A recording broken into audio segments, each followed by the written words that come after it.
नमस्कार। ज्योतिष के इस कार्यक्रम में आप सभी का स्वागत है। आज चर्चा करेंगे वृषभ लग्न में कारक ग्रहों की। पूर्व में मैंने बताया था कि कारक ग्रह क्या होते हैं।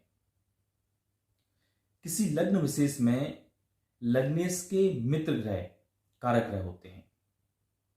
ये त्रिकोण के भी स्वामी होते हैं।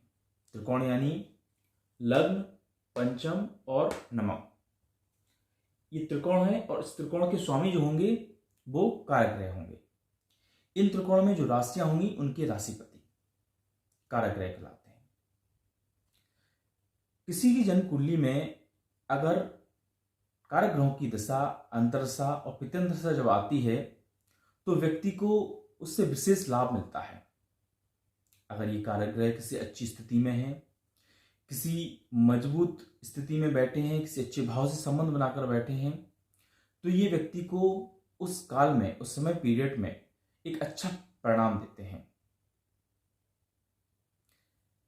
आइए समझते हैं कि वृषभ लग्न की कुंडली में कौन कौन से ग्रह कारक होते हैं।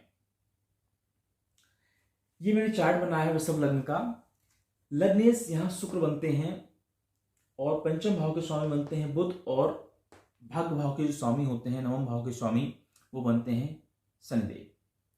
इस लग्न में सर्वाधिक जो योग कारक ग्रह बनते हैं वो शनिदेव बनते हैं, क्योंकि ये शनिदेव केंद्र और त्रिकोण के स्वामी होते हैं। इसलिए वृषभ लग्न की कुंडली में शनिदेव सर्वाधिक योग कारक ग्रह बन जाते हैं। वहीं दूसरे ग्रह की बात करें तो बुध यहां कारक ग्रह बनते हैं, क्योंकि ये त्रिकोण के स्वामी होते हैं। पंचम भाव के स्वामी होते हैं जो कि त्रिकोण है, इसलिए बुध को भी यहाँ कारक ग्रह कहा जाता है। वहीं शुक्र यहाँ लग्नेश होते हैं, इसलिए ये भी यहाँ योग कारक ग्रह होते हैं।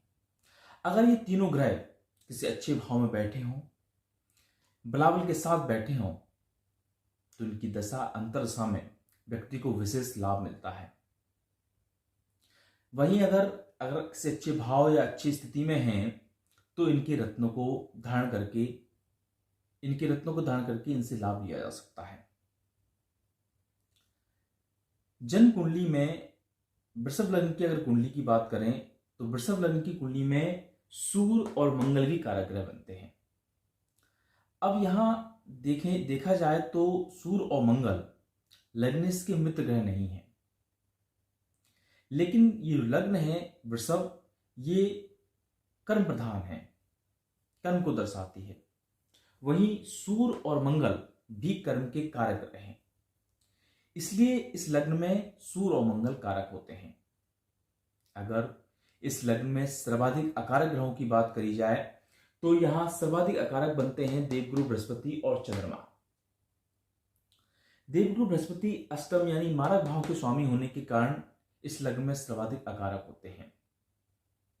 वहीं चंद्रमा पराक्रम भाव के स्वामी हैं, इसलिए ये अकारक होते हैं। अब पराक्रम क्यों, या ये भाव भी मारक होता है। अष्टम से अष्टम होने के कारण ये भाव मारक बन जाता है। जब आप यहां से गिनेंगे 1 2 3 4 5 6 7 8, तो ये अष्टम से अष्टम होने के कारण मारक होता है। तो यहां चंद्रमा पराक्रम भाव के स्वामी है, मारक भाव के स्वामी है, तो यहां भी ये सर्वाधिक अकारक ग्रह बनते हैं। अब अगर बात करें कि इस लग्न में किस ग्रह के रत्न को पहना जा सकता है, तो वैसे तो इस लग्न में शुक्र, बुध और शनि, इन तीनों ग्रहों के रत्न को धारण कर सकते हैं अगर ये किसी अच्छे भाव और अच्छी स्थिति में बैठे हैं तो। वहीं अगर इनके मंत्रों का जाप किया जाए तब भी इनको बलि बनाकर इनसे लाभ लिया जा सकता है। आशा करता हूं आपको ये कार्यक्रम पसंद आया होगा।